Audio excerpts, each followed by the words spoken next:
नमस्कार, जनता टीवी देख रहे हैं आप। आपके साथ मैं हूं अंजलि भंडारी और रुक करेंगे इस बीच आ रही एक बड़ी खबर की और बड़ी जानकारी आ रही है एएमयू के स्टेटस पर बाद में फैसला। आपको बता दें अल्पसंख्यक दर्जे पर नई बेंच बनाई गई है और जानकारी आपको बता दें कि 3 जजों की नई बेंच बाद में फैसला करेगी। तो नई बेंच तय करेगी अल्पसंख्यक दर्जा मिलेगा या नहीं। अजीज बाशरा के फैसले को पलटा गया है, ये बड़ी खबर। अजीज बाशरा के फैसले को पलटा गया है और एएमयू के स्टेटस पर बाद में फैसला। फिलहाल ये बड़ी अपडेट आपको बता रहे हैं।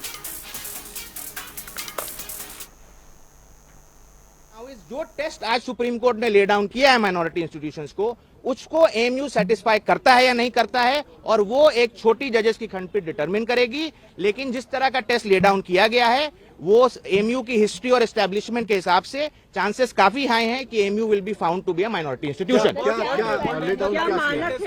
Last question and then you can ask mister Bhatia also. क्या मानक तय किए गए हैं?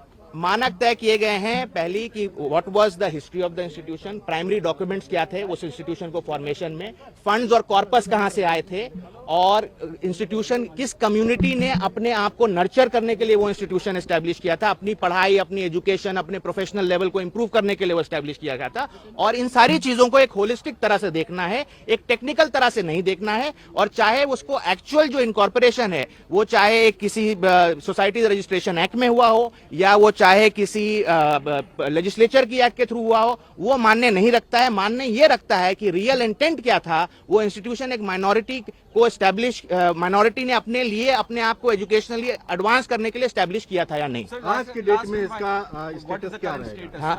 I will the other question you can ask mister Bhatia. I will just answer this last question and you can ask mister Bhatia.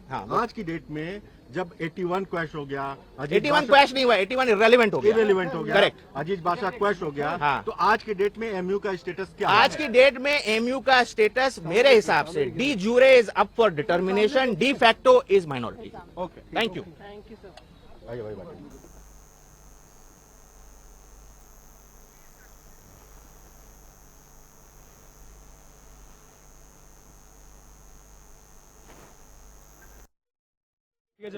Same सवाल। बस गौतम भाटिया, मैं शशांक जी के साथ था इस केस में। बस एक और बात बोलूंगा मैं। अजीज बादशाह ने ये कहा था कि अगर एक कानून के तहत एक एजुकेशनल इंस्टीट्यूशन एस्टैब्लिश हुआ है तो इसका मतलब माइनॉरिटी नहीं है वो, अगर कानून के तहत हुआ है। तो वो फाइंडिंग ओवररूल हो गई है, क्योंकि शशांक जी ने कहा अगर एस्टैब्लिश अगर हुआ है, अगर खत हैं, लेटर्स हैं, जिससे साफ स्पष्ट होता है कि इस इंस्टीट्यूशन का पर्पस ये था कि वो माइनॉरिटी के लिए एजुकेशन लाए, तो माइनॉरिटी इंस्टीट्यूशन होगा। और ये जरूरी नहीं है कि बस माइनॉरिटीज हो उसमें या माइनॉरिटीज की लैंग्वेज बस हो उसमें, वो सब जरूरी नहीं है। एज लॉन्ग एज उसका मेन पर्पस हो माइनॉरिटी एजुकेशन के लिए, तो वो काफी है। तो ये फैक्ट पे डिसाइड होगा। Thank you.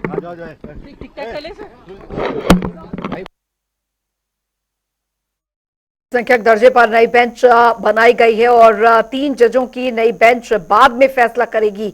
तो नई बेंच तय करेगी अल्पसंख्यक दर्जा मिलेगा या नहीं। ये बड़ी खबर। अजीज बाशरा के फैसले को पलटा गया है, ये बड़ी जानकारी। एएमयू के स्टेटस पर बाद में फैसला। जी हाँ, आपको बता दें जो मापदंड है वो यहां पर तय किए जाएंगे। अल्पसंख्यक दर्जे पर नई बेंच तय करेगी। सुप्रीम कोर्ट ने कहा है कि 3 जजेस की बेंच बनेगी और वो इस बात को डिटरमाइन करेगी कि क्या फैक्ट्स हैं और क्या फैक्चुअल हकीकत है कि इसको गोया मुसलमानों ने इस्टेब्लिश किया था कि नहीं किया था। तो जाहिर सी बात इसके लिए तमाम तारीख़ी हवाले मौजूद हैं कि किस तरीक़े से पहले सर सैयद के बेटे जस्टिस महमूद साहब ने कमेटी के सामने पूरी बात रखी थी कि मुसलमानों की तालीम के लिए इदारा बनना चाहिए। फिर किस तरीक़े से मदरसतुल उलूम कायम हुआ, उसके बाद किस तरीक़े से ख़ुद सर सैयद ने उस मदरसतुल उलूम को एक कॉलेज में तब्दील किया और अपनी स्पीच में उस मौके पर भी उन्होंने ये कहा था कि हम लोग इस कॉलेज को एक दिन यूनिवर्सिटी बनाएंगे और ये कैम्ब्रिज और ऑक्सफोर्ड के तर्ज पे ये यूनिवर्सिटी कायम होगी। और सर सैयद ने ये भी बात कही थी कि हम लोग का मकसद इस इदारे को कायम करने का ये है कि हमारे मुल्क के मुस्लिम बच्चे साइंटिफिक टेम्पर अपने अंदर डेवलप कर सकें और बेस्ट पॉसिबल मॉडर्न एजुकेशन हासिल करके मुल्क की तामीर व तरक्की में हिस्सा ले सकें। लिहाजा ये तमाम जो भी हिस्टोरिकल फैक्ट्स हैं वो मौजूद हैं। तो तो लिहाजा सुप्रीम कोर्ट के आज के इस फैसले के बाद जो भी थ्री जजेस की बेंच बनेगी उसके सामने जाहिर सी बात ये तमाम हिस्टोरिकल फैक्ट्स रखे जाएंगे और हम लोगों को पूरी उम्मीद है कि अलीगढ़ यूनिवर्सिटी के माइनॉरिटी कैरेक्टर के रास्ते में जो रुकावटें थीं वो आज के इस फैसले से ख़त्म हो जाएंगी और ख़ासकर आज के फैसले से सुप्रीम कोर्ट के अपने 1967 के फैसले को ओवर रूल कर दिया गया है। आज मैं इसमें एवार हूँ एएमयू ओल्ड बॉय एसोसिएशन की तरफ से, जिसके आप जनरल सेक्रेटरी हैं। मैं आपको ये बता देना चाहता हूँ कि 7 जजेस के सामने ये एक रेफरेंस आया था, अलीगढ़ मुस्लिम यूनिवर्सिटी के माइनॉरिटी का मामला वो अब आगे की रेगुलर बेंच डिसाइड करेगी। ये एक रेफरेंस आया था, इसमें इनको ये डिसाइड करना था कि अजीज़ बाशा का जो जजमेंट जो सुप्रीम कोर्ट ने दिया था 5 जजेस ने, क्या वो करेक्ट था या वो करेक्ट नहीं था। एक तो ये इशू था और दूसरा ये इशू था सुप्रीम कोर्ट की बेंच के सामने कि इंडीसिया क्या होने चाहिए किसी भी इंस्टीट्यूशन को माइनॉरिटी डिक्लेयर करने के लिए। व्हाट शुड बी द इंडीसिया, किन्होंने उसको इस्टेब्लिश करा, किसने उसके अंदर फंड्स दिए, किसने उसके एडमिनिस्ट्रेशन को चलाया, वो सब चीज़ों को कोर्ट ने आज डिसाइड करा है। और उसमें उन्होंने ले डाउन करा है कि माइनॉरिटी इंस्टीट्यूशन को अगर माइनॉरिटी बनाया जाए तो उसके लिए आर्टिकल 30-31 की जो सुप्रीम कोर्ट ने दी हुई है कि माइनॉरिटीज़ को अपना इस्टेब्लिश करने का अख्तियार है, वो प्री इंडिपेंडेंस डे के जो यूनिवर्सिटीज़ जो बनी हैं उसके लिए भी उन्होंने उसको माना है कि वो भी उनके लिए भी अप्लाई होने चाहिए वही प्रिंसिपल्स। तो इस प्रिंसिपल के हिसाब से जो भी इंस्टीट्यूशंस बनी हैं जिन्होंने माइनॉरिटीज़ ने बनाई हैं उनको अपना अख्तियार होगा बनाने का, उसको चलाने का।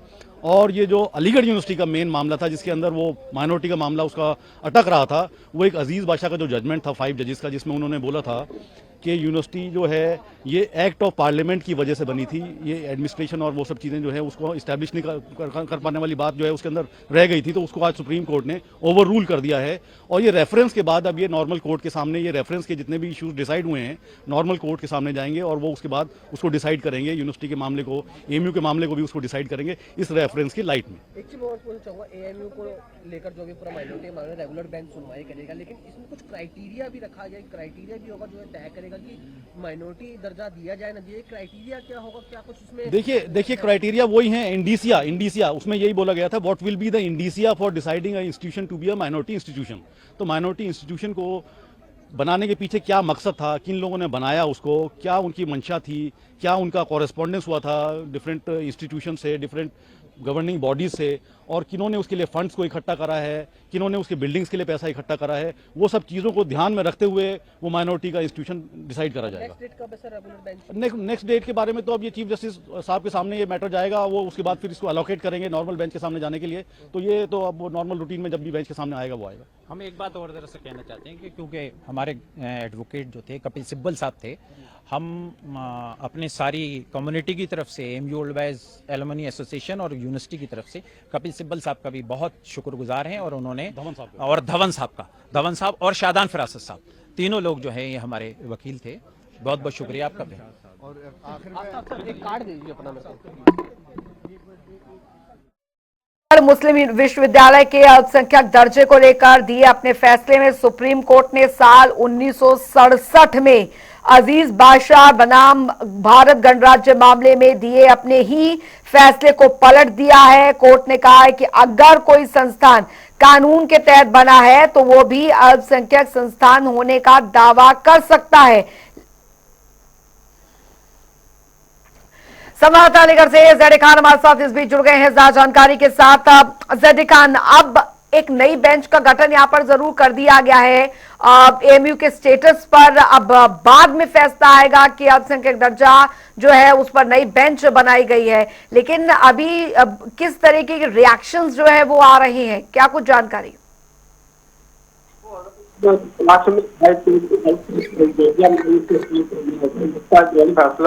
7 जजों के बीच में किया गया है, तो फैसला एएमयू के हक में है। इसको लेकर लगातार यह देखा जा रहा है कि यहाँ के छात्रों में तस्वीर जो है दौड़ी हुई है जी। लेकिन जेडी खान, क्योंकि कुल मिलाकर यहाँ पर देखा जाए एक लंबी लड़ाई जो है वो यहाँ पर लड़ी गई थी, कोर्ट द्वारा ये फैसला आज जो यहाँ पर सुनाया गया है, उसके बाद भी अभी स्थिति यहाँ पर ये है कि अभी जो नया स्टेटस यहाँ पर होगा, क्योंकि अन्य जो ओबीसी है, एससी है, ये अल्पसंख्यक वर्ग है, उनके लिए क्या कुछ परिभाषित यहाँ पर होगा, क्या नई जो पूरी टेक्निक होगी, जो मापदंड तय किए जाएंगे वो क्या होंगे, इस पर अभी भी संशय बना हुआ है। देखिए यहाँ पर वो फैसले को लेकर बताया जाता है कि SC, ST और SQ OBC वगैरह को जो है यहाँ पर दर्जा ज्यादा आरक्षण दिया जाएगा। तो इसको लेकर हम अभी यहाँ के जो AMU के स्टाफ है इनसे बात करने का प्रयास कर रहे हैं, लेकिन अभी उनसे बात नहीं हो पा रही है। बात होने के बाद बताया जाएगा कि जो आरक्षण है उनका क्या कहना है। चलिए, बहुत बहुत शुक्रिया ज़ैड खान इस तमाम जानकारी के लिए।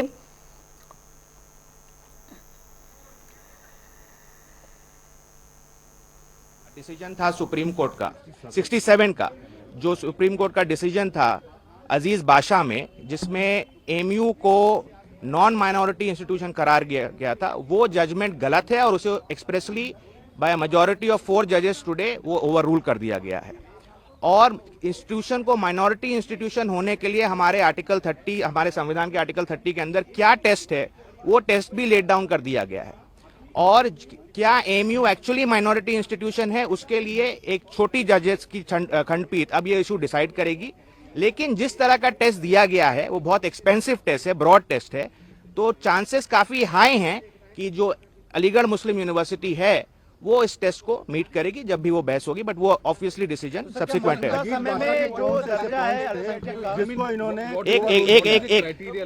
The criteria is effectively the history of the organisation which is.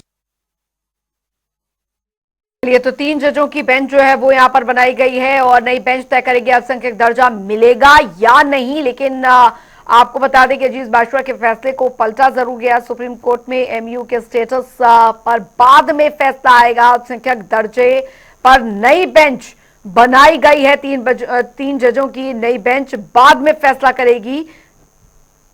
तो नई बेंच तय करेगी अल्पसंख्यक दर्जा मिलेगा या नहीं मिलेगा। अजीज बादशाह के फैसले को पलटा गया है, तो एमयू के स्टेटस पर बाद में फैसला आएगा। बता दें आपको, साल 2006 में इलाहाबाद उच्च न्यायालय ने अपने फैसले में अलीगढ़ मुस्लिम विश्वविद्यालय को अल्पसंख्यक संस्थान नहीं माना था। With our legal experts, we have a team of legal experts. Ma'am 3 जज की बेंच को प्रेफर कर दिया, बोला है कि 3 जज बेंच डिसाइड करेंगी और माइनॉरिटी स्टेटस अभी है या नहीं है, इस पे आप थोड़ा confusion. So you all have heard the decision, so I also have the same decision. So I have nothing to say anything. So there is no comment on that. So we will discuss with our team of legal experts. And ma'am सिर्फ ये तो कह सकते हैं कि जो MU जो जिस हिसाब से रन कर रहा था वो हमें अभी फिलहाल रन करता रहेगा। हाँ, उसी तरह कहेगा। अभी तो no comment on that, it will be the same right now. Comment उस पे, there is no comment on AMU. Thank you. Majority judgment, there is no comment on AMU. Thank you. चलो। तो बता दें कि उच्च न्यायालय के फैसले के खिलाफ सुप्रीम कोर्ट में याचिका दायर की गई थी, जिस पर सुनवाई के दौरान साल 2019 में सुप्रीम कोर्ट की 3 जजों की पीठ ने मामले को 7 जजों की पीठ के पास भेज दिया था। सुनवाई के दौरान सवाल उठा था कि क्या कोई विश्वविद्यालय जिसका प्रशासन सरकार द्वारा किया जा रहा है, क्या वे अल्पसंख्यक संस्थान होने का दावा कर सकता है। तो इस मामले पर सुनवाई पूरी कर सुप्रीम कोर्ट की 7 जजों की पीठ ने 1 फरवरी को फैसला सुरक्षित रख लिया था और अब अपने फैसले में सुप्रीम कोर्ट ने साल 1967 के फैसले को पलटते हुए स्पष्ट कर दिया है कि कानून द्वारा बनाए गए संस्थान को भी अल्पसंख्यक दर्जा मिल सकता है। तो कानून सुप्रीम कोर्ट में जो आज महत्वपूर्ण 4-3 के हिसाब से फैसला आया, उसमें मेन बात यहां पर यही रही कि कानून द्वारा बनाए गए संस्थान को भी अल्पसंख्यक दर्जा मिल सकता है। चलिए, खबरों में आगे बढ़ेंगे। आपको बता दें कि भारत रत्न लालकृष्ण आडवाणी जी का आज जन्मदिन है। इस मौके पर सीएम धामी ने सोशल मीडिया प्लेटफॉर्म एक्स पर पोस्ट कर बधाई और शुभकामनाएं दी। करोड़ों भाजपा कार्यकर्ताओं के अभिभावक, कुशल संगठनकर्ता, प्रेरणा स्रोत आदरणीय श्री लालकृष्ण आडवाणी जी को जन्मदिवस की हार्दिक बधाई एवं शुभकामनाएं। प्रभु बद्री विशाल से आपके दीर्घायु, स्वस्थ एवं मंगलमय जीवन की कामना करता हूं। आपके नेतृत्व में भाजपा ने देश सेवा और राष्ट्र निर्माण के प्रति अपने संकल्प को सुदृढ़ किया है, जो करोड़ों देशवासियों के लिए प्रेरणा का स्रोत बनी है।